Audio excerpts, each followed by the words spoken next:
Title: The Lion, the Hare, and the Moon. In a vast African savanna, where the golden grass swayed in the warm breeze, there lived a mighty lion named Mwamba, who was the king of all animals. His roar could be heard from the mountains to the rivers, and all creatures feared him. But Mwamba was not just powerful, he was wise, and he ruled his kingdom with a firm but fair paw.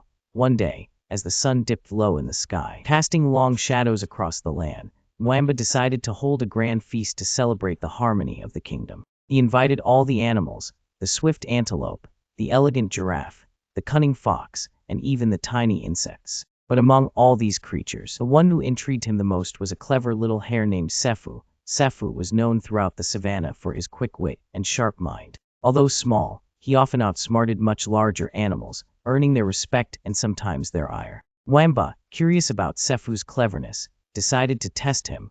When all the animals had gathered for the feast under the great baobab tree, Mwamba stood and announced, "Before we begin, I have a challenge for Sefu. If he can solve this riddle, he will be the guest of honor at the feast. If he fails, he will not eat tonight." The animals murmured among themselves, eager to hear the challenge. Sefu, undaunted, stepped forward and bowed before Mwamba. "I accept your challenge, great king." Mwamba nodded and said, "Tell me, Sefu, what shines by day and night, yet is never seen at the same time in the sky?" Sefu thought for a moment, his large ears twitching as he pondered the riddle. The animals watched in silence, waiting to see if he could answer. After a few moments, Sefu smiled and looked up at the king. "The answer is simple, your majesty. It is the sun and the moon. They share the sky, but when one rises, the other sets. They are like the two sides of a coin, never together but always connected." Mwamba's eyes gleamed with admiration. He had expected Sefu to be clever, but he had not expected him to solve the riddle so quickly. "You are indeed wise, Sefu," Mwamba declared.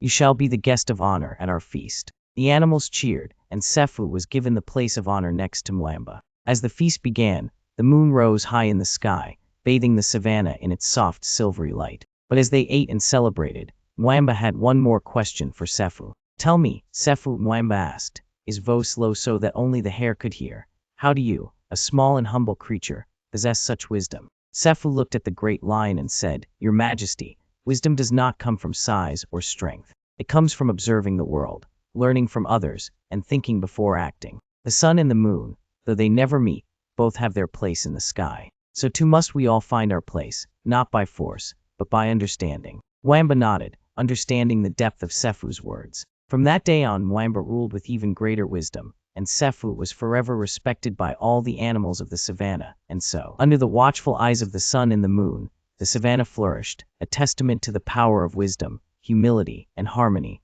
Moral: true wisdom is not in strength or size, but in understanding and harmony with the world around you.